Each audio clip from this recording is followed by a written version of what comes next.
நண்பர்களே, பிகினர்ஸ்க்காக 1K account பத்தி ஒரு வீடியோ போட்டிருந்தேன். அதுல யாருக்கெல்லாம் அக்கௌண்ட் வாங்க தெரியல எல்லாருக்கும் அக்கௌண்ட் வாங்கி தரேன்னு சொல்லியிருந்தேன். நான் ஒரு 5 பேர் தான் அக்கௌண்ட் கேட்பீங்க அப்படின்னு நினைச்சேன். ஆனா கிட்டத்தட்ட ஒரு 35 பேர் அந்த அக்கௌண்ட் கேட்டிருக்கீங்க. அக்கௌண்ட் கேட்ட எல்லாருக்குமே நான் அக்கௌண்ட் வாங்கி கொடுத்துட்டேன். என்ன பார்த்து இவ்வளவு பேர் ஸ்டார்ட் பண்ணீங்க அப்படின்னு நினைக்கும் போது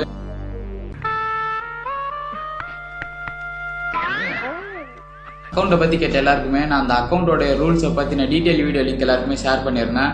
அப்படி இருந்தும் அக்கௌண்ட் வாங்கின அன்னைக்கே 2 பேர் அதை பிரீச் பண்ணிட்டாங்க. ப்ரோ நான் $80 ப்ராஃபிட் பண்ணிட்டேன் அப்படின்னு ஸ்கிரீன்ஷாட் அனுப்புறாரு. அக்கௌண்ட் வாங்கின நிறைய பேருக்கு இன்னுமே ரூல்ஸ்ல டவுட் இருக்கு. அதை கிளியர் பண்றது தான் இந்த வீடியோ.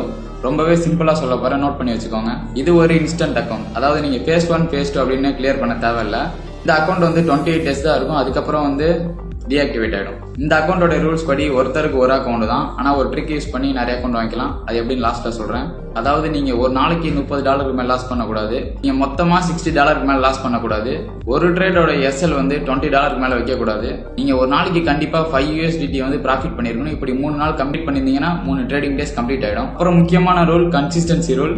இதுதான் நிறைய பேர் குழப்பமா இருக்கும். கன்சிஸ்டன்சி ரூல்னு பார்த்தோம்னா 15%. அதாவது நீங்க ப்ராஃபிட் பண்ண அமௌண்ட்ல 15% தான் உங்களுடைய பர் டேவோட ஹையஸ்ட் ப்ராஃபிட்டா இருக்கும். அதாவது இந்த அக்கௌண்ட்டை பொறுத்த வரைக்கும் மேக்ஸிமம் வித்ட்ராவல் $100, மினிமம் வித்ட்ராவல் $35. இப்போ நம்மளுடைய கோல் $100 பே அவுட் போடுறதா நம்மளுடைய கோல்னா நம்ம ஒரு நாளைக்கு $15 மேல ப்ராஃபிட் பண்ணக்கூடாது. ஸோ பிகினர்ஸ் எல்லாருமே இதை ஃபாலோ பண்ணிக்கோங்க. ஒரு நாளைக்கு $15 மேல ப்ராஃபிட் பண்ணக்கூடாது. அப்புறம் ப்ராஃபிட் ஸ்பிளிட் பார்த்தீங்கன்னா 80-20. அதாவது நீங்க வித்ட்ரா போடுற அமௌண்ட்ல 80% உங்களுக்கு, 20% கம்பெனிக்காரனுக்கு. ஒருத்தர் எப்படி நிறைய அக்கௌண்ட் வாங்கலாம்னா நீங்க வேற வேற இமெயில் ஐடி யூஸ் பண்ணி வேற வேற அக்கௌண்ட் வாங்கிக்கலாம். பெரிய விஷயம். இதுல வித்ரா போடுறத மெயின் கோலா வச்சுக்காம சில ரூல்ஸ் நீங்களே உங்களுக்கு போட்டுக்கிட்டு அதை ஃபாலோ பண்ணுங்க. இன்னும் யாருக்காவது அக்கௌண்ட் வேணா கூட சொல்லுங்க, நான் வாங்கி தரேன். அவ்வளவுதான். நெக்ஸ்ட் வீடியோல பார்க்கலாம். பை.